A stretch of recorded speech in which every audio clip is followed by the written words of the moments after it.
Hey, hey, hey, happy Friday. Come on in, pull up a chair. The Daily Dope is in the air.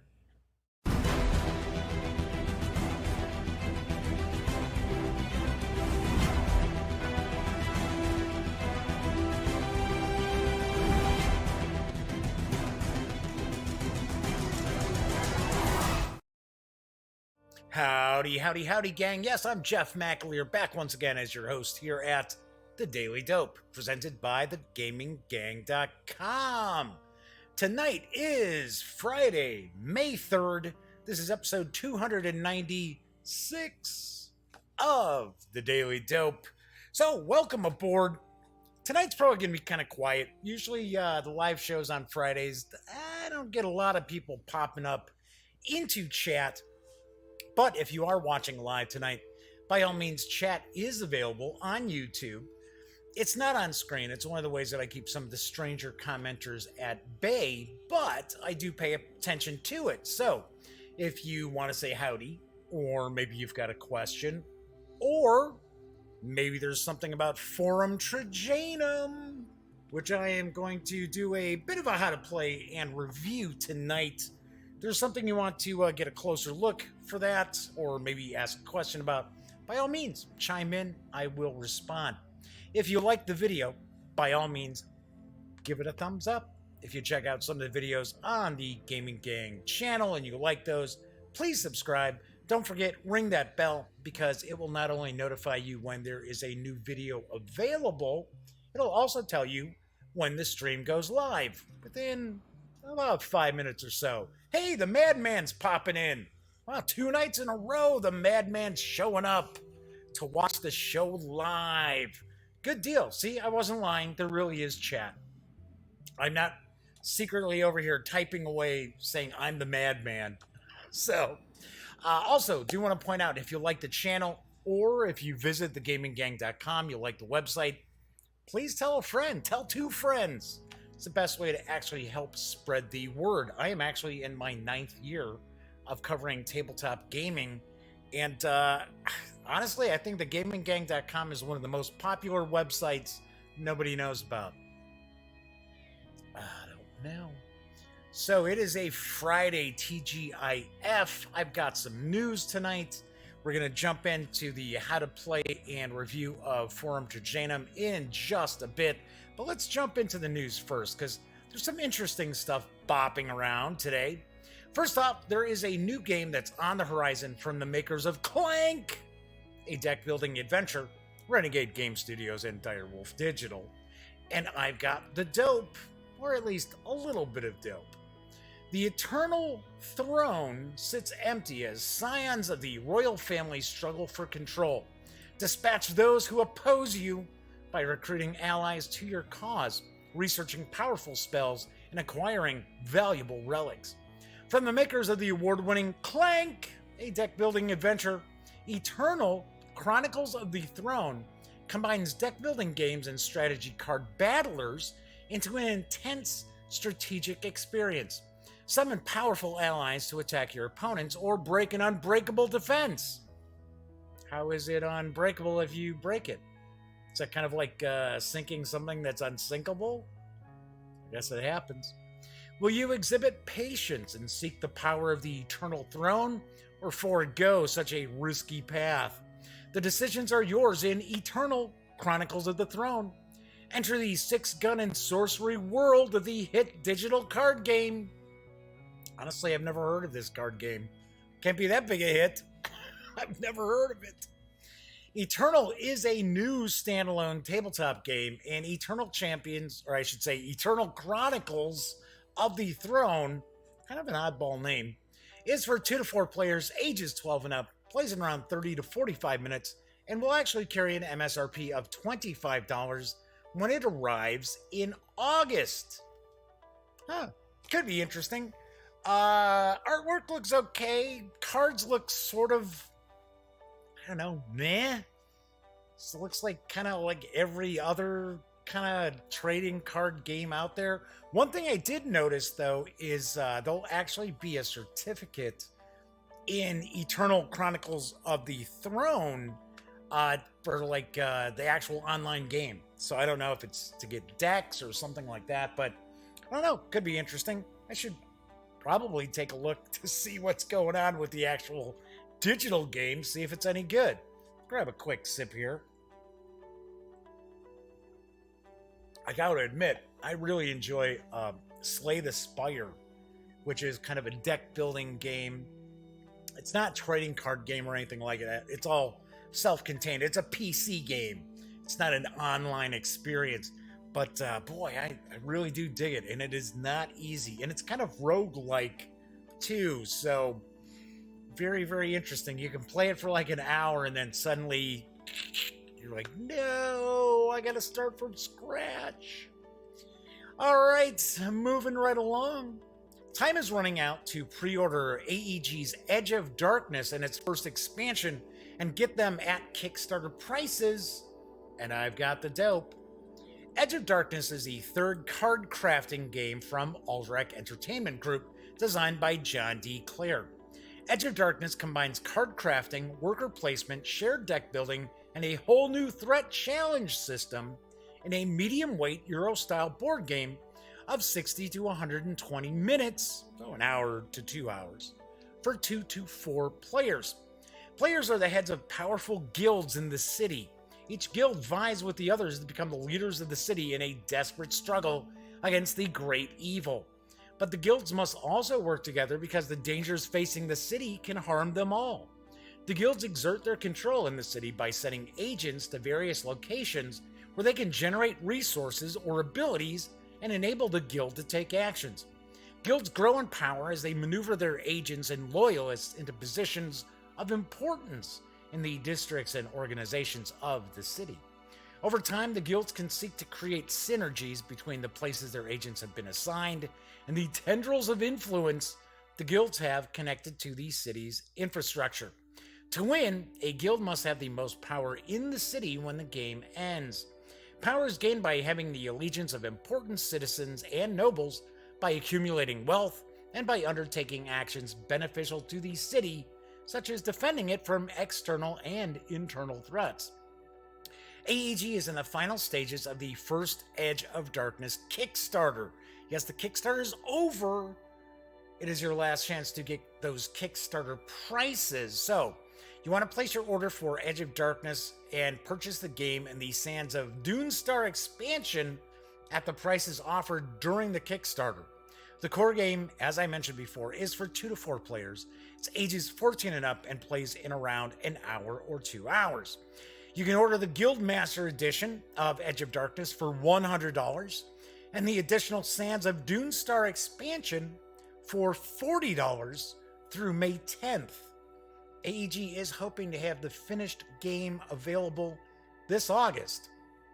I am not positive if they are still on schedule for August because I know they have had some slippage in the schedule. So some delays have taken place. So I don't know.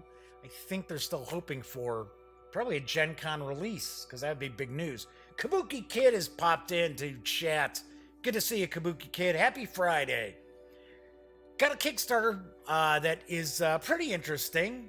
You know, I like talking role-playing games all the time. So, Kobold Press actually has a Kickstarter that's currently running. It started, I think it was yesterday. Maybe it was day before yesterday. It's a massive undead-focused adventure, and I've got the dope on Empire of the Ghouls. An alliance of cultists, ghouls, and vampires. A scheme of the dark gods against humanity. New maps, dark realms, monstrous societies. A few torches and a mountain of courage. That's all it takes to go down into the lands of endless darkness. This project delivers a full 5th edition campaign of dark fantasy adventure. It begins with undead plagues upon the surface and then sends the heroes into the underworld, into the hungering dark. Allied with vampires, the Dracul of the Ghoul Imperium turn their attention to the surface. Emperor Nicephorus the Pale, as opposed to Nicolatus the Tanned, I guess, remains wary of further expansion, but others are not satisfied with caution. These ghouls have set plans in motion to gain further control of the surface world and spread their dark religion across the land. This project delivers a full adventure from levels 1 to 13 that begins with stirrings of ghoul trouble in Zobek and eventually sends heroes into the underworld to confront the leaders of the ghoul uprising. And it doesn't stint on the dangers of the underworld. Purple worms, bone collectives, kobold tinkers, Othyugs. I forget how that's pronounced. It's Otyughs. Kind of like they're like almost like crap monsters, to be honest. And the Diro and their strange madness. And of course, ghouls with their baronies and armies. Implacable and alien and utterly without pity. The Empire of the Ghouls for 5th edition. Kickstarter offers 3 main elements. The Empire of the Ghouls Adventure Campaign hardcover for the Game Master, a continuous storyline for an epic adventure from levels 1 to 13 that also includes new undead magic, a detailed tour of the Ghoul Empire, new monsters, and unforgettable villains. The Underworld Player's Guide softcover book of new player options, including new underworld races, new subclasses and tools, backgrounds, and undead-themed spells. A set of additional encounters, the Underworld Layers. These standalone single map adventures are similar to Eldritch Layers or Creature Codex Layers. The book will contain between 5 and 12 such encounters, depending on stretch goals. Together with some book-expanding stretch goals, this project provides new cavernous, dark layers, character options, and a full campaign to draw adventurers against the dark gods and their minions. There is a quick, about 2-minute Kickstarter video that tells you more about the project, so let's kick back and take a peek. There are places in this world where no sane living creature willingly travels. Dread kingdoms ruled by pale lords and ladies who serve a bloody king. A vast empire beneath the earth where hunger reigns endless and insatiable. I've always felt that ghouls and vampires never really got their due in fantasy role-playing. You find them skulking around in dungeons, crumbling castles, but really, they should be the apex predators of monsters. They have armies of deathless minions that never tire and never sleep. Let's face it, in a war for the underworld, ghouls would eat the drow, literally. Become a backer. On this project, you get a big hardcover campaign for characters level 1 to 13. That's a full campaign against the undead. It includes new monsters, full NPC stats, adventure hooks, plus complete details of the Blood Kingdom and the Ghoul Imperium. The project also includes an Underworld Player's Guide, with new PC options, new death-themed magic, necromancy, new gear, and the rules for playing an undead PC. This is a real journey into the heart of darkness, but it's not all doom and gloom. You can also find the light of the holy robes of St. Adelind and other figures of the surface. You can use Empire of the Ghouls with the Midgard campaign setting, or in any fantasy realm where the undead roam and rule. We plan to make this a 5th edition dark fantasy campaign to remember, and I'd love your help to summon it forth. I'll see you in the underworld, friends, if the ghouls don't see you first.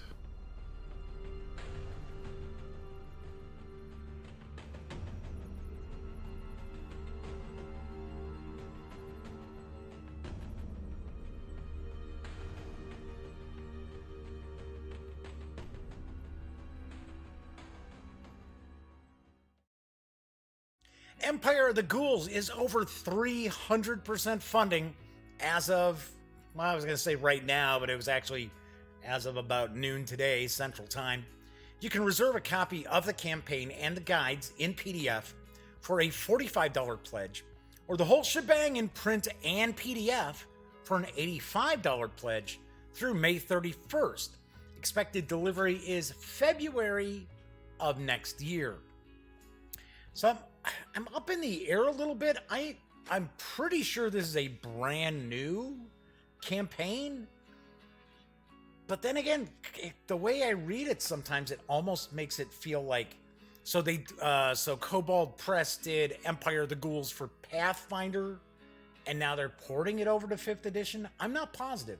I didn't really dig in a whole lot as far as if this was already something that had been out there before, because it seems like there's some new stuff, especially the Underworld Layers book as well. Gotta admit, Kobold Press usually does some pretty cool stuff. I've only seen a few of their PDFs though. So I did notice that Unscripted and Unchained RPG Review is in chat as well. So I will say howdy to you and you, I guess I'll say, right? So one last news piece, also a role-playing game news piece. Not a whole lot of info, but the Robotech anime has a new role-playing game core book in PDF. It's for Savage Worlds, and I've got the dope from Battlefield Press. Join us as we enter the exciting world of Robotech. Strap into your Veritech fighter and battle giant Zentradi warriors for the fate of mankind. Defend the Earth from invasion in your Destroid. Help maintain the fragile peace after the war that left most of the Earth devastated. Spoilers, come on! Inside this book, you'll find a complete Savage World setting for the Macross. I started to say Macross. It's Macross. Duh. For the Macross era of Robotech, play as your favorite characters: Rick Hunter, Max Sterling, Lin Min-Mei. No, not Min-Mei. Britai, Exodor, and more. You can even make your own character to fight in the first Robotech War. I would certainly hope so. The 149-page PDF for Robotech: A Macross Saga is available right now from Drive-Thru RPG for $12. So, so I gotta point out that I introduced my nephew Cameron about a year ago to Robotech, and he watched all 3 arcs. Because if you're not overly familiar with Robotech, it's actually 3 completely unrelated animes that were edited by a company called Harmony Gold and dubbed and put together into a series so that it can be sold into syndication. Because all 3 of the animes were too short to actually sell as syndicated shows, so they were all edited together. So he really dug it. Now, Palladium Books, after they screwed the pooch as far as... Oh, jeez. What a disaster Palladium is. I'm surprised they're still around. I wouldn't trust them, with a nickel. So once they lost their license for Robotech, a couple of companies jumped in. So I find it very interesting because Battlefield Press is actually working in conjunction with another company. I forget the name, but they are the ones who actually have the rights to do a Robotech role-playing game. Battlefield Press has actually worked with them to do this Savage Worlds one, and the 2 games are going to be completely unrelated. So kind of weird, but I don't know, $12 for PDF if you're a fan of Robotech, and if you like Savage Worlds, could be kind of cool. So hey, thank you, you and you. I appreciate the kind words. Kind of a different live stream that I do, huh? Not the usual stuff. So anyway, as I mentioned, I'm going to do a bit of a how to play on Forum Trajanum from Stronghold Games in just a little bit. Also do my review. But first off, I want to talk about what's coming up on next week's shows. So on Monday, I will be reviewing Fallout Wasteland Warfare from Modiphius Entertainment. Planning on playing quite a bit of it this weekend. So I've read through the rules and stuff like that. So I'm ready to bust this out, get a few games in so I can do a review on Monday. Tuesday, I'm still a little up in the air. You know what I might do? I might actually do a review of Mystic Vale, because I have yet to ever review Mystic Vale. I think it was out for like 2 years, and AEG sent me a copy of it, and we have played it. I just keep forgetting to get it to the downstairs here, because it sits in my car. So I think that's what I'll do. Actually, you know what? It's not in my car. It's back over here again. Yeah, it is. So yeah, I think I'll do a review of Mystic Vale on Tuesday. Then on Wednesday, it's Wargame Wednesday. So I will unbox and take a first look at Time of Crisis, the Roman Empire in turmoil, from my good pals over at GMT Games. Also look at the expansion as well, the Age of Iron and Rust. So that will be on Wednesday's show. Then Thursdays I do RPGs. Just got something in the mail today. I knew it was on its way. So next Thursday, we will take a first look and page through Things from the Flood from my pals over at Free League Publishing. Oh, yeah. So we get the kind of strange goings on from Tales from the Loop, now moved to the 90s. And I believe it's a darker setting too. And like in Tales from the Loop, the players are all kids. Player characters are kids, and you're not really supposed to kill them off. But I heard Things from the Flood, that goes out the window. So it's supposed to be a lot deadlier, I do believe. Somebody actually commented on yesterday's video where I reviewed the god-awful Dungeons & Dragons Stranger Things starter set, which some people are complaining about my review, and I don't really care. It's like, how come this big name website that doesn't really even cover tabletop gaming, they're all about video games, said that this is excellent, you should buy it? Why should I believe you? And it's like, I don't know, did I not just show you everything in the box, talk about everything in the box, and give you my opinion and answer questions during that review? Or do you want to just listen to the people who are actually sharing PR images? They haven't even taken their own photos of the shit, using PR images and just giving you like a canned review of just how awesome it is. It's like, yeah, whatever. I actually had a few people emailing me today saying, they don't like your review. I'm like, whatever. So, but I got a comment about the upcoming Alien role-playing game series. It's going to be coming from Free League. Oh yeah, should be very cool. That's a ways out. That is a ways out. I don't think we're going to see it this year, but we will find out. But I should get a chance to look at that as well. So there's other stuff that's in the pipeline. There's other stuff that's in the mail, but that is what I've got lined up for next week's shows. So before I jump into my how to play and review, do want to point out, if you are a fan of thegaminggang.com, if you're a fan of the videos on the Gaming Gang channel, you do know it's a not-for-profit endeavor here. So I ask, if you like the website, you like the videos, by all means, please consider making a small donation to Lil Bub's Big Fund and the American Society for the Prevention of Cruelty to Animals. Lil Bub's Big Fund does provide grant monies to organizations throughout the United States who care for special needs animals who are awaiting adoption. We are not talking about oddball, like kill shelters and things like that. We're talking about organizations that care for special needs animals. So, if you'd like to, make a small donation, it is vastly appreciated. And if you do, be sure to shoot me an email to Jeff McAleer at thegaminggang.com. And if you would like, I will be more than happy to give you a shout out on the following show. So, Kabuki Kid says yes, that D&D Stranger Things review was pretty clear, and it saved KK from potentially buying it. I considered getting that box set as a novelty. It's just not worth it. Oh, so the prices dropped like $10 on Amazon. I did see that, because I thought it came out last week. It turned out it came out on Wednesday. The release date was May 1st. For some reason, I thought it had already been out.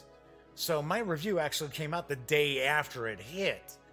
And I want to say on Wednesday, I think it was like a deal of the day or something on Amazon, and it was down to like $17.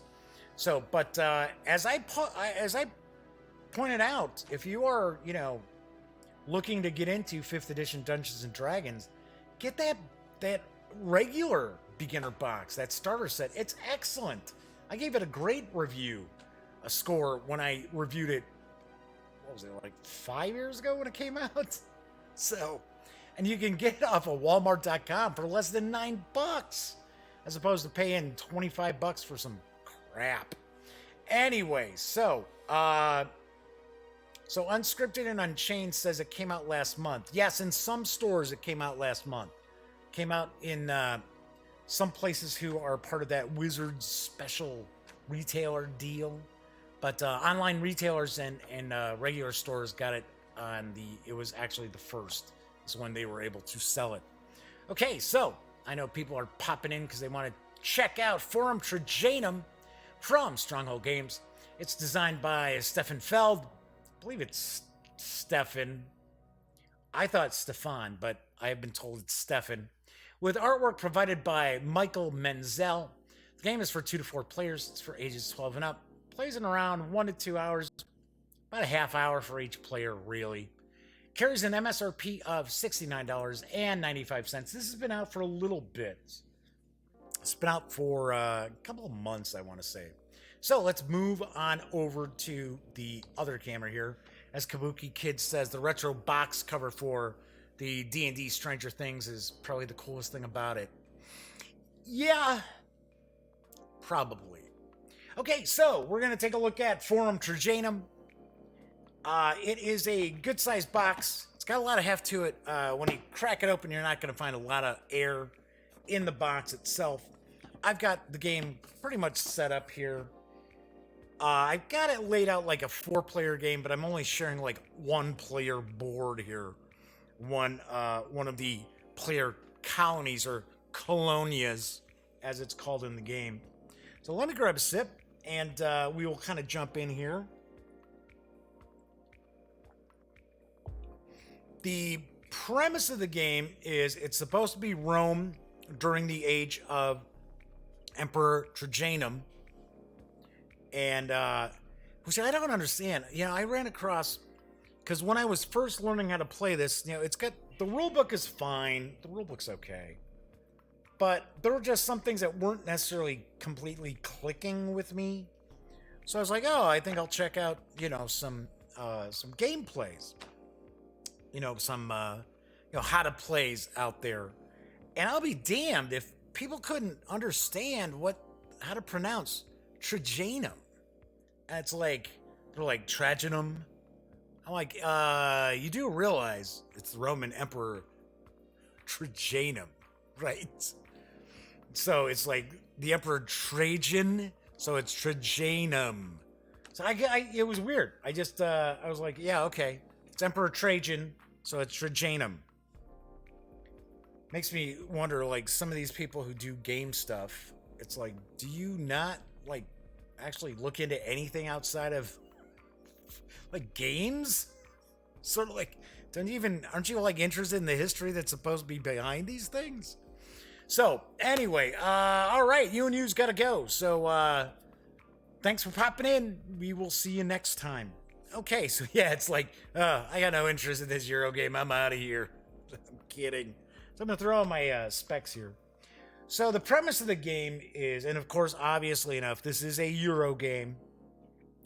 The premise is that you're actually building your colony, as well as sending envoys to the Forum in Rome in support of the Emperor. So you kind of have to balance a little bit how you approach the game. There are all these different ways for you to score victory points. And of course, at the end of the game, it's all about the victory points. So we're going to kind of tour around. I'm going to show off a few things, kind of give you an idea of how the game plays, and then I will give you my thoughts on it. So first off, this is the board. This is the main board. You need a bit of room. If you're playing 4 players, you're going to need a bit of room, because you not only have the main board here, each of the players is going to have this Colonia board as well. So my noggin's kind of blocking this off, but we're going to have a couple of cards here that we're going to reveal every round, which is going to tell you what tiles you are going to be taking off of your colony board. We've got a victory point track that just runs all the way around the forum, which I thought was kind of cool. So you got your victory point track that goes all the way across through here, over and around, up, across, and down once again. So I thought that was kind of interesting. We have building tiles. So we're going to have different kind of building tiles. We're going to have building tiles that are going to have one color building and then what they consider to be a gray building, almost like a public structure. So we've got those, and then we've got 4 different kinds of buildings here. Then we've got dual tile buildings, so each are one color, but they show 2 buildings. So it looks like red is kind of residential. It's like kind of the residential. Blue is kind of like pools and stuff like that. Yellow seems to be more like more like farm buildings. And then green tends to look like these are more like parks. And I'm going to zoom in so we can get a better look at these components too. Do want to point out the components are actually really nice. So for the $70 MSRP, the $69.95, I feel your component wise fits in nicely with that price point. I didn't feel like it was, it'd be a jip at that price. I will talk about when I finish up the review, the online price that I've seen it floating around for as well, like I usually do. So then we've got some areas here. As we build these public buildings, each of the players are going to be able to advance along some various short tracks. So we've got here, this is the market. When we build a market, we're going to be able to move our marker along to give us a bonus. So for an example, if we were here, it would allow us to take either this bonus every round or the 2 prior bonuses, one of the 2 that we've already moved beyond. So that's available for all the players. As I mentioned before, this is the victory point track. Then down here, we've got, it's supposed to be like the library. Once again, same thing. When we build buildings with this icon, we're going to be able to move our token along. And once again, we are going to be able to get these special bonuses once per round. Same here. When we go building this building here, it's going to provide us with these bonuses also as well. I want to say this is a basilica. I think, if I remember right. This is the market. This is the library. This is the basilica. And then, of course, we also have kind of like victory columns that can be built as well. We also have an area that's going to mark what era are we in? What era are we in? Because each era, you're going to play 3 eras. There are 4 rounds to each era. So effectively, the game is going to end after 12 rounds. So this Trajanum column that you're going to actually build as you play is kind of interesting. It ends up looking like this. And you're standing up. I was like, okay, that's kind of cool. And then what you're going to do is, because we're going to have these street cards we're going to utilize, we take the other eras and we just place those pieces on top. So when we run out of these cards, we know it's time to move to another era and we'll do a scoring. And as I mentioned before, there are loads of different ways to score in this game. I'll be right up front. This game divided the gang a lot. So I think if you follow the gaming gang and you watch my videos, you do know that there's a variety of different people who are part of the gang, right? Yes, I'm like the face, right? I wish my nephew Cameron would get more involved with this, but he's more, he likes tabletop games and stuff like that. He's still more like video games and computer games, stuff like that too, which don't get me wrong, I dig those. But, so anyway, we have some of his high school friends. My brother Greg, he'll play some games from time to time. My niece Madison, every once in a while, she plays stuff.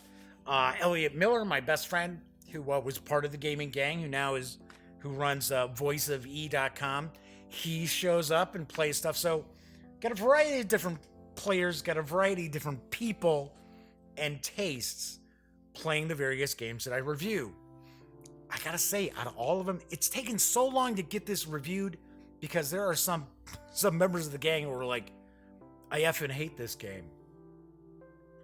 There were a couple of players we never even finished games because they disliked this game so intensely. So I'm not saying that that's me. I'm just pointing out that I believe this game is going to divide a lot of players out there. Some people are going to really like it. Some people will really dislike it. Other players will probably be like, yeah, it was fine. It was alright. It's alright. So, anyway, so we got these street cards here. We got the little pieces of the... actually, I've got these in the wrong order. I should put them like this. Just like so.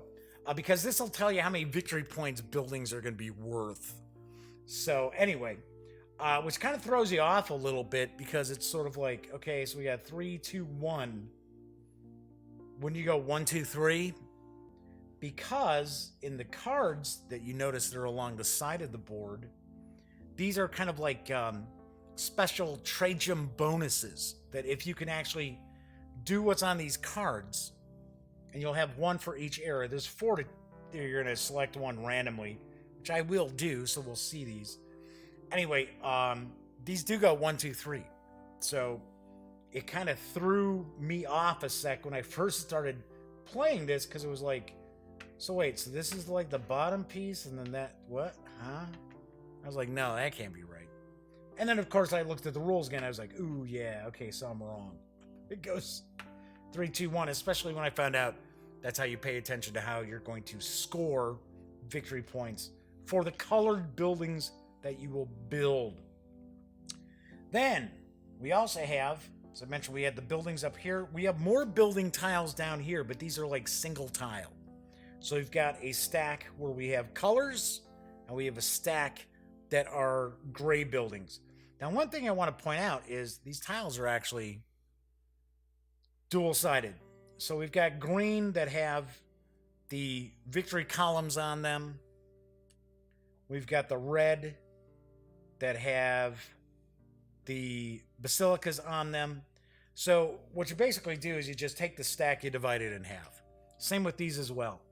We got these are both the colors on one side and then the one color as well as the kind of public building on the other. So you just take the stack, split it in half. Now, one thing that threw me off a little bit, and I searched around to make sure that I had not lost a counter, a tile. There's like one less of these yellow than there were for everything else. And I swear, I dug around. I don't know. I have no idea. But the whole point is it's like, yeah, try to make them about even. There's nothing like it's like, oh, make sure that these stacks are evenly divided. So I was like, I don't know, maybe I'm cracking up and I did lose one. Or maybe there's just one less of the yellow tiles. So in the middle, we've got the forum. So this is yet another way for us to be scoring points because we will be sending envoys to the forum. And essentially what we're going to do, this is also like another game, another aspect of how to get victory points, where we're going to try to create just connected envoys across this to score points. And we're trying to stay next to these eagles. Depending on the number of players you've got, is going to determine how many of these tiles here you're going to lay out. So as an example, if we were just playing, say, with 3 players, then we will have it like this. And they're dual-sided, and effectively what we did to decide, well, what way are we going to face these, just kind of flipped them. It was like, okay, boom, there we go. All right. There you go. So they can be upside down, they can be sideways, they can be right side up, they can be upside down. Doesn't matter. All you're worried about is the colors and the eagles as you've got that set out. So if we take a look at our colony board, and I'm going to grab a one that I don't have set up. And then we're going to zoom in a little bit, and I'm going to kind of show off the areas of this. So let's kind of zoom in a little bit here. Okay, so this is your colonia. So it's effectively your colony. I'm a little too close in. Zoom out a little bit. So this is two-sided as well. Nice quality, nice and thick. So we're good here. So this is considered the A side, although I gotta be honest, I didn't see anything marking it an A. So, but you can tell by these symbols up here. These are the symbols we're gonna find on these street cards. So we've got symbols up here, we've got symbols running down here. This grid is where, as you notice off to the side, is where I've got the various different like envoy tiles and things laying on there right now, all set up. So you end up filling those in, but you never cover up the temples here. You're also going to end up having some construction crane tiles in the corners here. But the premise that you're looking at is every round we're going to draw 2 of these street cards, and you're going to have to remove a tile from one of each of the streets. Now, we have different workers available to us. We can kind of change things around a little bit as well. But for the most part, every round, we are going to actually remove the tiles from the corresponding streets. Now, what that does is it gives us an opportunity to not only open up areas that we can build on in our colony, but it also will provide us with opportunities of what are we going to do for that turn, and I'll get into that in just a sec. So up top here, we've got an area. This is kind of like your prestige. So you will actually score victory points for your Trajan bonus cards, as well as the connecting envoys that you've got in the forum as well. And you can actually move this along. You can actually upgrade this through various different things too. So you can actually continue moving this along. You can even get to the point where you update it where this Trajan symbol, if you notice, it's actually a little further over. See, just like so. So that's once again another aspect of scoring victory points. Then over here, you're going to have your citizens. You're going to lay out citizens as you're playing. This will give you special abilities every round. Also will determine how you're ending up scoring buildings during your scoring phases. So that's kind of how these work. So I'm actually going to put these to the side, grab a quick sip, and then I will actually show you the Colonia board set up. All right, so as you can see, I'm just playing as the red player. As I mentioned, I'm showing the board like I've got 4 players playing, but I don't have 4 of these boards set up. But as an example, I'm going to use a blue player with their tiles still in the bag to kind of give you an idea how the game moves along. So as you can see here, I've got this already all set up. So I've got these tiles already laid over all the areas here. These are the construction cranes that I was talking about. So each of the corners has a construction crane of a various color. So when you get to the scoring phase, if you've uncovered these, and I'll explain how you uncover these in a moment. If you uncover these, then you can actually score victory points for buildings of this color. Once you've done that, you can actually flip it over so this is grayed out. So you'll already know, oh, well, we already scored that for those colors. And I have already selected randomly one of the female characters here. There's 3 of these. You're going to select one of them at random, flip it over, and it's going to tell you, oh, this is the citizen you have. So this citizen is actually a merchant. And you get to choose which one of these spots, which one of these special abilities do you want to utilize. Also knowing that it's going to be this row here too, that you will be able to score victory points for public buildings that have been built. So one thing that I do want to point out in the rules, now we have 2 copies of this player aid, and it's just pretty flimsy, but I mean, it's okay. So it's going to talk about the resources that we've got, it talks about special abilities, what happens during a round, and talking about the scoring phase. It's very important that, especially when you're first learning to play this game, that you keep the rules close by. As I had mentioned before, the rule book is put together.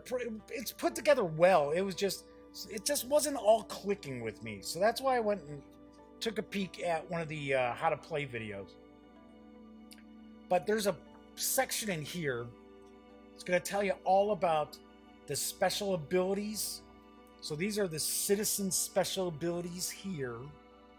Right, so for an example, I'll put my merchant there. So the merchant being in this location here, this gives me the special ability that I can take a coin, a tribute, or an assistant, and I can swap them out. So if I wanted to take my coin and take this coin and trade it in and get a tribute, another tribute, I could do that. Or if I wanted to take my assistant and take the assistant and trade the assistant in for another tribute, I could do that. So that's what that special ability would be. So it's important you keep this around because it'll explain what the citizens do. And when you get a citizen, you put them in the first column here, because it's showing that's going to count 2 victory points for citizens that you've got for buildings over here. Without a citizen, it's 1 victory point. If you get a second citizen, you can put them there. That's going to unlock something else, and it's good for 3 victory points. So you want to keep this handy. You want to keep this page handy. Also, you want to keep where we got it. Where is it? Is it further back? Maybe it's further back in here. Here we go. You want to make sure you've got this available to you too, because these are these special Trajan bonus cards that you're going to have that during each of the, they call them cycles, but I was calling it eras. During the cycles, you're going to have to be able to earn bonus points from. So, like I said, keep this handy. Even after playing this game 4 times, I still gotta have it. I still gotta have it around. So hey, Nefarious Coel's popping in. Yeah, it's a Euro. Picked up Donning the Purple a couple weeks ago. That's as Euro as I might be able to go. And it still has a sliver of war gaminess. Good deal. Hey, good to see you, Nefarious. Okay, so let me move this back over here. So I've kind of given you an idea what's going on. So each of the players are going to load up their colony board like that. They're going to get a free random citizen. They're going to take their leftover tile. They're going to have 1 leftover tile. They're going to put it in the spot way on the end here, which is for their envoy. So anytime that you do stuff and you've got, let's zoom back out. Yeah, there we go. Touch more. Yeah, okay. Just making sure that we've got, is it everything on that board showing? There we go. Okay. Way over here in this corner is where you're going to end up taking your kind of like discards for your tiles here, and you're going to stack them up because that's going to be your supply of envoys. The envoys are what go onto this area right here. All right, so let me walk you through kind of how a round works. So as I mentioned before, we've got these Trajan bonus cards. So first thing, this is for the first cycle. This bonus card actually is telling us, okay, we can get victory points if we have a gray building, a colored building, and a gray building anywhere in our colony. Anywhere.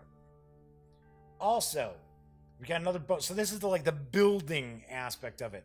This is another aspect of the card. We can score victory points if we have an extra envoy and a coin when the scoring phase hits. So, and this card would end up going off to the side here. I know it's kind of being cut off a little bit, but it would go to the side there. You're going to take the other cards, you just put them back in the box. You're going to do the same thing for the second. Okay, so the second one's showing us in the second cycle, if we've got 4 colored buildings all together on our grid, on our streets, we will score victory points. Now, it's not telling us they have to be different colors. If it has different colors, it'll have kind of like an equal sign with a slash through it.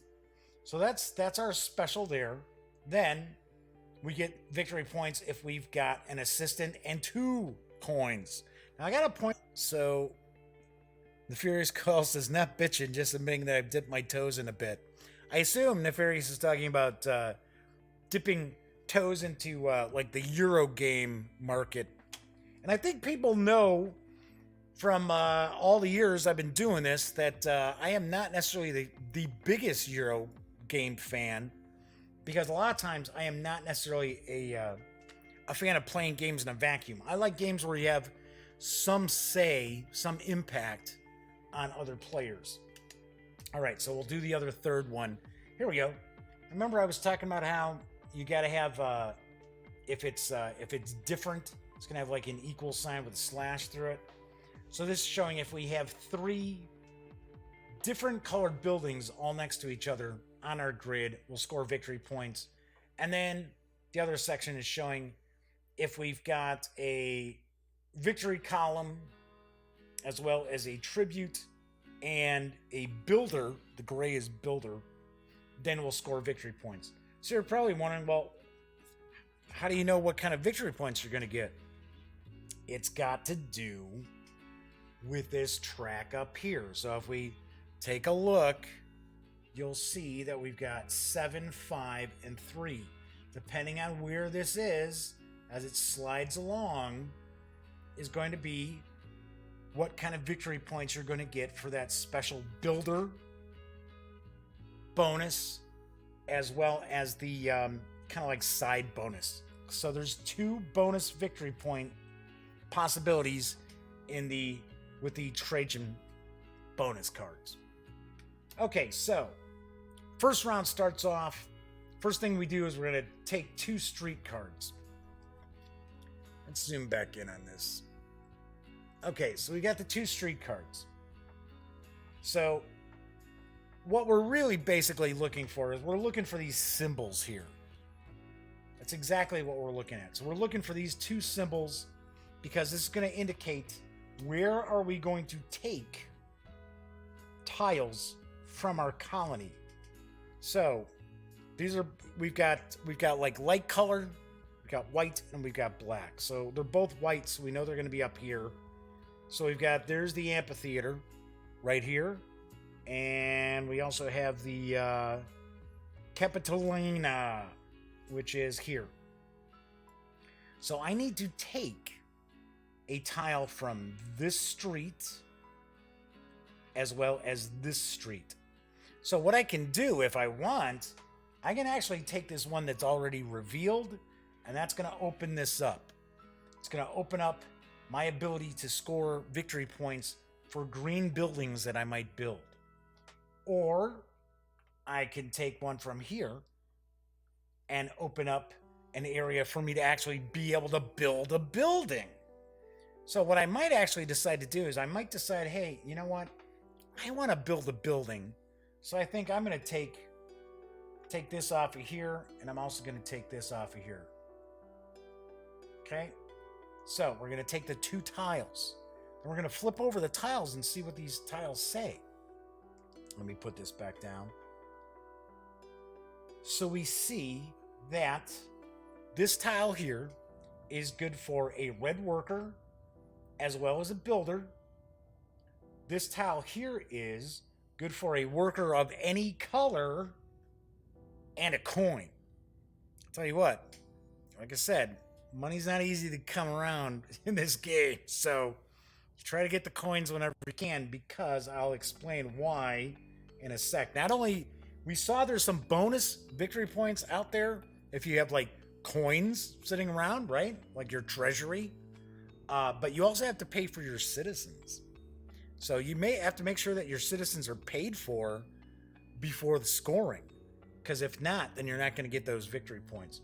So the interesting thing here is you have to decide which one of these are you going to keep and which one are you going to give to the player on your right. So I might sit there and think, well, let's see. I kind of maybe want that coin. I'm already starting off with a tribute, a builder, an assistant, as well as a worker of a particular color, which when I zoom back out, you'll see that. So I may not necessarily be like, wow, I really need to get this. So I might decide, yeah, you know what? I'll take the any color worker and the coin. So that's the one I'm going to keep. I'm going to take this.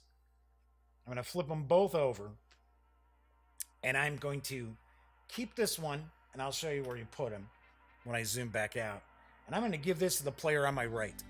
You always give your tiles to the player on the right. You never change that. There is no, oh, well, one turn we go to the right, the next turn we go to the left, we go to the right, we go to the left. Nothing like that.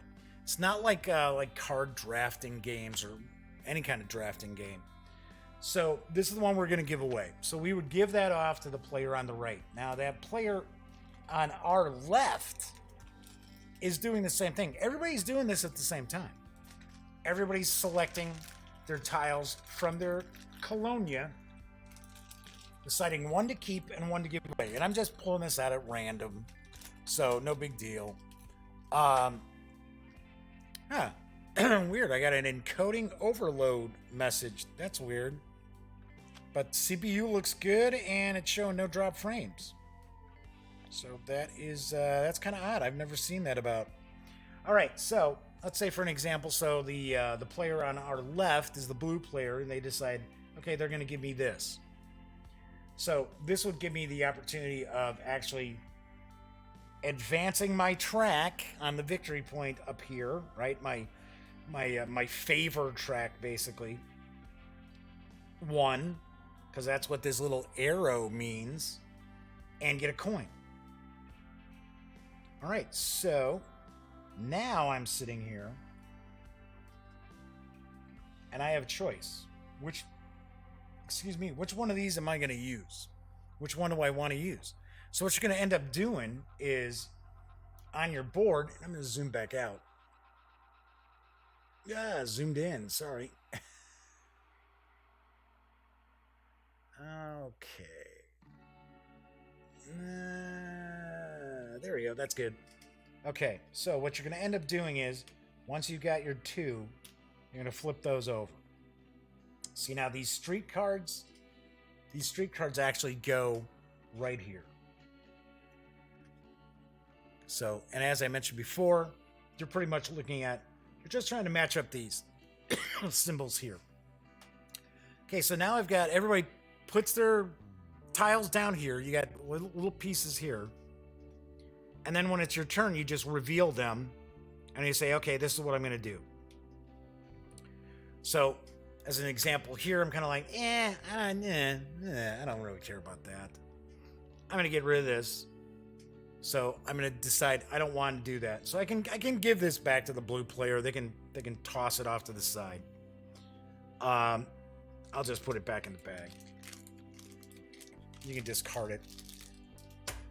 But I do want this. So I want to do a worker of any color, and I'm going to get a coin. So I'm going to take a coin from the bank up here. So now I got 2. And I will do I guess I'll do a green. So I'll take a green worker. So let's talk about what these meeples down here do. So we've got the white. White is a tribute. Tribute, you can do different things. A lot of times what you'll use the tribute to do is you'll use it to ignore one of the street cards. Why did I say card? One of the street cards. So I like Nefarious and Kabuki Kid are talking about their big Ameritrash fans. You know, the funny thing is, I never use that term. I use Ameristyle because I think by now, you know, I'm in the really thematic games and things like that. I don't use the Ameritrash because to me, it just... I mean, we don't talk about Eurotrash games. They're just Euro games. So, but yeah, I understand. I understand where you guys are coming from. Being big American-style game. Especially if you like role-playing games, too. I think that's got a big part of it, too. If you like role-playing games, you tend to be more geared towards American-styled games as opposed to Euro games. So anyway, so we got the tribute here. The tribute allows you to do make a wild card if you got 1. If you've got 2, you can actually spend these to ignore one of the street cards and take your tile from any place you want it to go. So that's what they do. The builder is the gray, and you use the gray to build one of the gray buildings, or spend it for one of the gray buildings on the ones that have a color and the gray, right? So we got that. We got the brown. The brown is an assistant. You can use the assistant to change another worker to a different color. So you can do that. Then, of course, we've got the colored workers that correspond with the colors of the buildings. So as an example here, you're going to draw your tiles, you're going to get your bonus, you're going to get your reward that you've got from the tile that you decide to play. Then you're going to build. So I'll say, okay, so my build, I'm going to take my green worker, I should say, and I'm going to take a 1 square green building. Right? So I'm going to take a 1 square green building. I'm going to place it in my colony, just like so. So, I'll zoom back in real quick, show you what it is. There you go. See? Boom. Because that's the only space I had open. Because remember, I took the tile from up here, and then I put this there. All right, simple enough. Now, because I built a building of a color, what I get to do now, I might as well not zoom out too far, is I can take one of my envoys. So, remember I mentioned that whenever you've got a tile that you're discarding, you just stack them up on your colonia board. It's like supposed to be like by the river. There's actually like a little picture. There's just like a little sliver of water and a ship. So then you're going to take this and you're going to actually place it in the forum. So you have to place it in the color that you built. So we're looking at green. And we also have to make sure that it's going to be next to an eagle. Because that's how you're going to score your points. If you're the first person coming out, I pretty much can do wherever I want it, right? So I think I'm going to do that. Because that's going to open up into these areas here as well. Now, when somebody else actually ends up building and they're placing an envoy, unless they have a special effect in play, they actually have to go into the same area that I've already built. There is a special ability which allows you to go anywhere you want, but for the most part, what you're looking at is you need to be able to actually place them, oops, as I bumped it, where someone has already started. which is kind of weird. That was one of the aspects of the game that one of the gang was not keen on. In the scoring, you get to score for envoys that you have that are next to the eagle, but not diagonally. Although there is also an ability that you can get where you will be able to score envoys that are diagonally attached to the eagles here. So Supremacy games always ended in nuclear winter. So Kabuki Kid and Nefarious Goel are talking about various games they like. Okay, so that would be my turn. That would effectively be my turn. Then other players would take their turns in the round. Then we would go and we would select 2 more of the street cards. So once again, we've got this area here. This area here, and we've got this area here. So what you're trying to do is you're trying to get as many like 2 building areas as you possibly could that you could build in. So taking a look here, the way things are coming up right now, everything's kind of singular. So you might decide, okay, well, I'm going to do that out of here, and let's take this. So this is another citizen. This is a citizen that'd be available.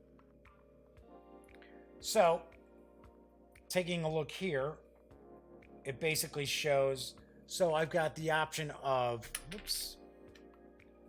the citizen, or this shows that it's a tribute, as well as advancing that track up here again. So I might say, well, you know what?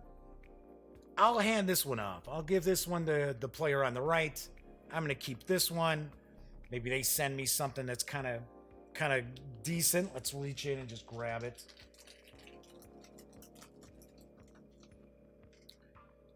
So they would basically give me one where it's a blue worker as well as a tribute. So I might be like, hey, I want to use this. So remember, you're going to put them both down. And I have to decide, okay, so do I want the builder, or do I want, as in like building citizen here, or do I want to take the tribute and the blue worker? So I'd probably say, yeah, you know what? I'm going to take the tribute and the blue worker, because when we get to the end of this cycle, this era, we're going to score buildings. And as we go along, these colored buildings are going to be less and less valuable to us. So you want to actually get in there and build your colored buildings as soon as you can. All right, Nefarious Coel's popping off. Hey, have a great weekend. Nefarious, we'll see you next week. So, anyway, so you want to build the colored buildings as quickly as possible, because that also gives you the ability to put envoys out here too.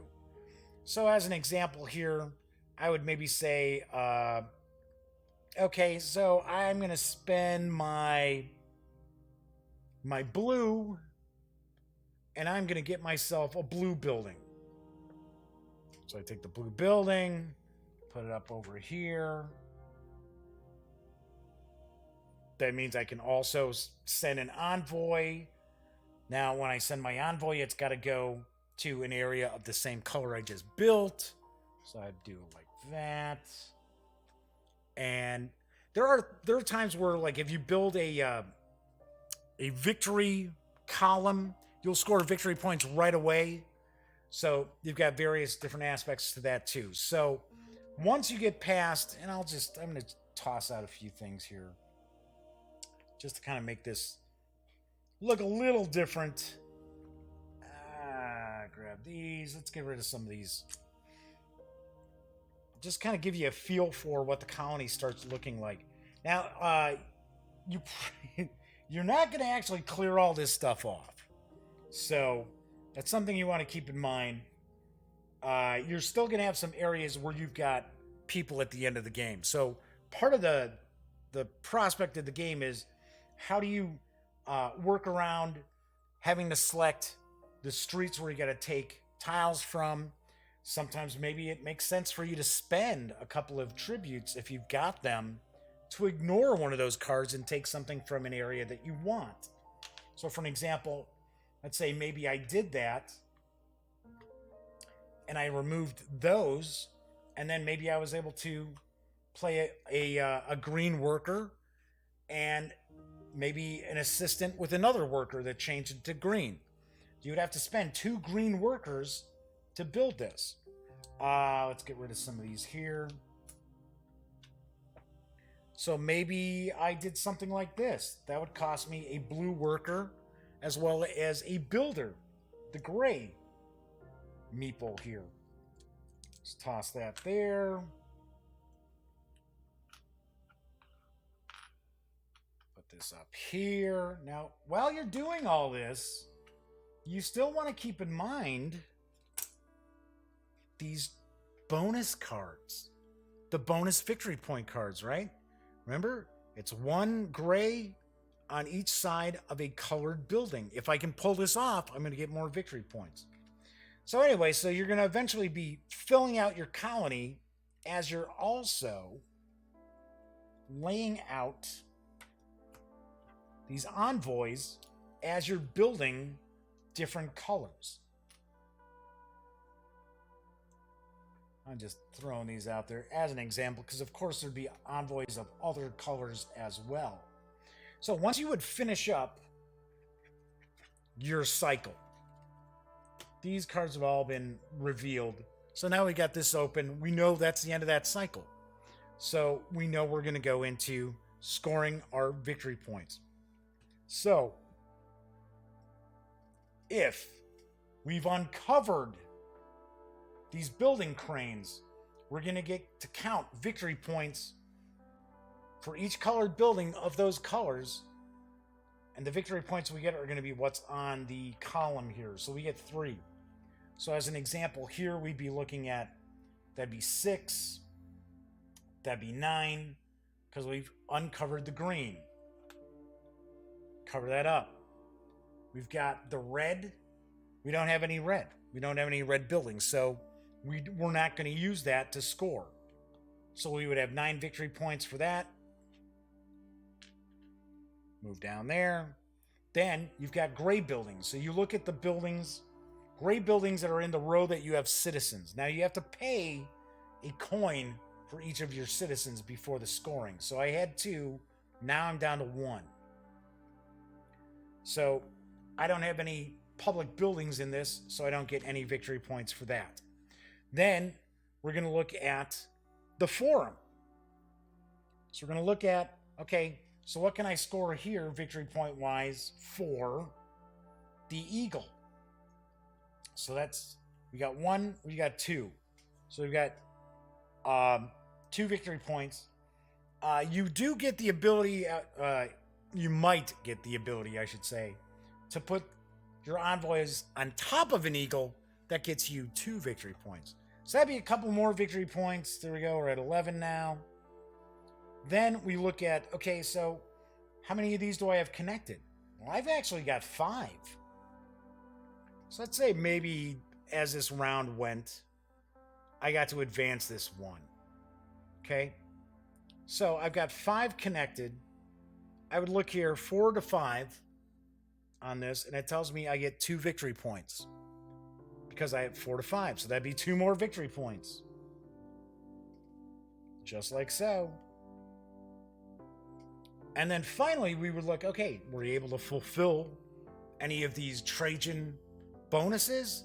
Well, no, I don't have a colored building between 2 gray buildings, but I do have a coin as well as a tribute. So that would actually get me victory points. How many victory points? Well, we take a look. We got the 3, the 5, and the 7. Trajan is right here, so we would get 3. That's another 3 victory points. 1, 2, 3. Everybody does that. Everybody's done. We move on to the next cycle, where we would basically Put that on top of here. Now we got these cards available to us. We would start that next round, flipping these over, and we just kind of rinse and repeat. So eventually what you'll see is you'll have all the various different envoys out here in the forum. You'll have citizens over here on your board. You'll have your various different buildings and public, like colored buildings and gray public buildings that you're building. You're going to have, a selection of these. You're going to spend these. You're going to get these. There's a lot of balancing going on in this game as you're playing. So once you hit the end of the 12th round, you're going to do another round of scoring. So you do 3 rounds of scoring during the game at the end of every cycle. At the end of that, whoever's got the most victory points is the winner. If there's a tie, there's a variety of tiebreakers. I'm trying to remember because we never ended up in a tie.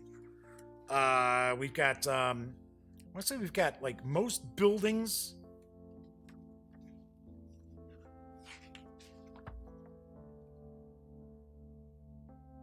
Most active citizens, most resources left. That's it. So whoever's got the most active citizens in case of a tie, they would be the winner. And then if you're still tied, whoever's got the most resources, and these all count as resources. So that is, in essence, pretty much Forum Trajanum. Do you want to point out, this is a pretty cool like first player marker here. Zoom right in real quick, kind of show that off. Show off some of these meeples too. So this is the first player marker. I thought that's kind of cool. So this will move.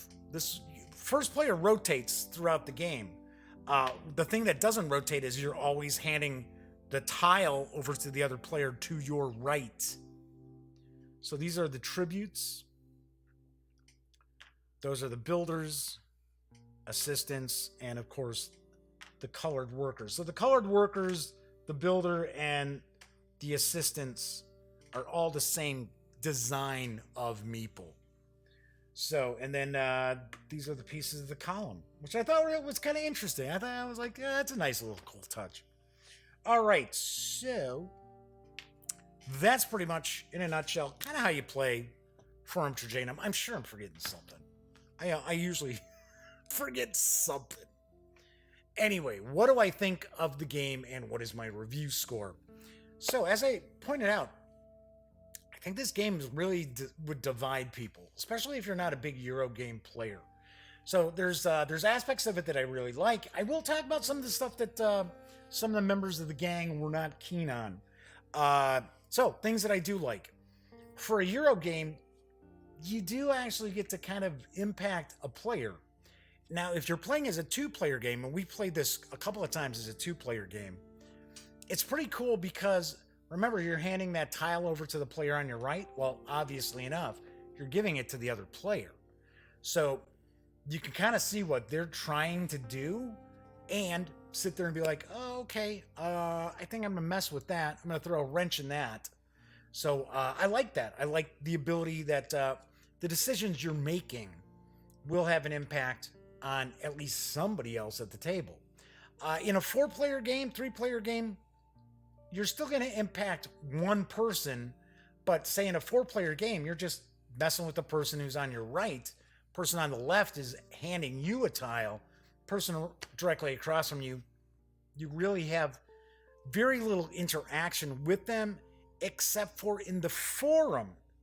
In the forum area where you're actually trying to put your envoys and line your envoys up, you can kind of move to block people, kind of break up their chain of connected envoys to shave down their victory point total that they'll get.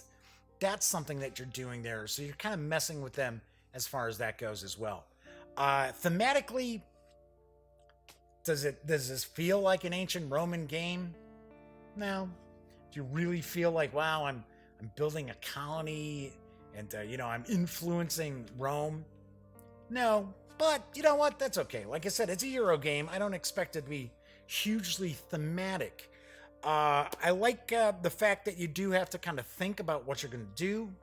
You always have these options available to you, not only based on the tiles that you've got, but some of the special abilities you may earn as you build those gray public buildings, as you get more citizens as well. That can become a little overwhelming for players, though, because then they have too many choices and that analysis paralysis starts to set in. As far as when you first learn to play the game, even though the game time on the box says about hour to 2 hours, basically about 30 minutes per player, expect to be a bit longer than that when people are first learning how to play. Now, once you've got some players at the table who do know how to play, there are actually some variants. There's a variant there for making things a little more even between a beginner and someone who's got experience with the game. As you play the game more and more, you kind of unlock certain strategies. You start to understand, well, I can kind of ignore some things on the board for a certain amount of time and it's not going to kill me. Especially like when you're looking at the Trajan bonus cards, sometimes when they're revealed, they kind of go against each other. So maybe in the first cycle, it's asking you to do one thing that's like, wow, okay, so that's cool. And then in the third cycle, it's something completely different. So you kind of have to look at all of those at one time to see, hey, you know what? In that second cycle, it looks like things will probably be working out better for me if I go in that direction, as opposed to just going like each cycle trying to focus on, wow, here's the building bonus. The building bonus is what I'm really talking about, where it kind of sometimes conflicts, which is fine. I have no problem with that. I thought, once again, just another wrinkle in the game. Some of the things that people did not like. Okay, so number one was the tracking all these different things as far as what you have available, as far as being able to build on your turn. Because of the special abilities you unlock with your gray buildings, the citizens that you get. So the one player who was like, I effing hate this game, just was completely overwhelmed with the options, and it got to the point where we didn't want the game to last 3 hours long. So we wrapped it up early. We didn't finish the game. Something else, as far as all the various different ways of scoring victory points, that can be a turnoff for people as well. I understand that's a Stefan Feld kind of thing. It's kind of his bag of tricks. He likes to have a variety of different ways for you to score victory points. I didn't really have a big problem with it. You do need to pay attention, though, because if you're not aware of all the various different ways of scoring those victory points, you can go from pretty much having the lead to just basically eating everybody's dust as they pass you by, because you didn't pay attention to all the various ways for you to actually score the victory points. So all in all, I like it. I like Forum Trajanum. Gotta be honest, I think out of everybody in the gang, I liked it the most. And it's a good game. I don't know if it's a game that I would be able to get out to the table with more than 2 players very often, at least with the crowd I hang with. So as an example, like my nephew Cameron, yeah, I could play it as a two-player game. And as a 2-player game, I really think it works very well too. And only takes about an hour for you to play. So it zips along fairly quickly once you got the grasp of it. As far as getting 4 players, including myself, to the table who are all going to dig the various different aspects of the game, it's a little tougher sell, at least for my crowd. Because as I said, some folks will really dig the game. Other people will be like, oh, absolutely not. This is not for me, not my thing. And others will be like, it was all right. It was okay. So at the end of the day, all in all, because I do like Forum Trajanum, I'm going to give it an 8 out of 10. Yeah, 8 out of 10. I was kind of like, do I do 7.9? Do I do 8.1? Let's just make it an 8 out of 10. I enjoyed it. I think it's a good game. It does carry an MSRP of $69.95. So be sure to check some reviews outside of just my own before you make a purchase, because I don't know, $70 for a game you're not going to like is not cool. Now, I will point out that I have seen Forum Trajanum from some online retailers for around $50. So do want to mention that as well. So $50 for what you get in the box. Plus, like I said, I like the game. It's a pretty damn good deal. But I know some people get mad at me when I talk about buying things online instead of going to somebody's store. It's funny. I keep watching this little spider kind of crawling up and down, and it's tiny. The spider's like super small, climbing up and down this little web hanging from the ceiling here. It's like, so if you notice me kind of looking like off to the side, it's like, it's not even that warm. It's like, you're already here? What's going on, little spider? All right, so that is it for today's show. As I mentioned, on Monday's show, I will be reviewing Fallout Wasteland Warfare from Modiphius Entertainment.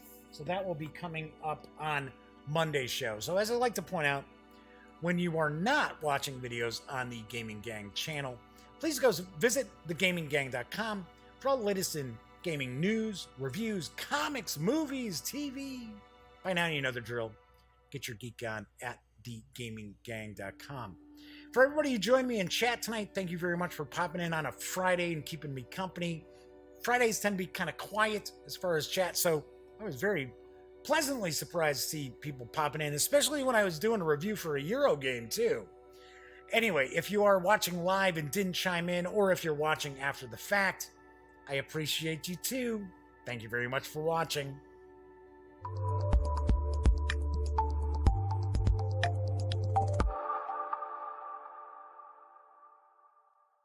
Thanks again for watching The Daily Dope, presented by The Gaming Gang. If you like this episode, be sure to give it a quick thumbs up. And if you dig the channel, please subscribe. If you'd like to check out our previous episode, click right here. And if you want to check out a somewhat randomly selected episode, give a click right down here. It'll be like opening a box of Cracker Jacks. You just don't know what you'll get. Once again, thanks for watching, and I'm Jeff McAleer.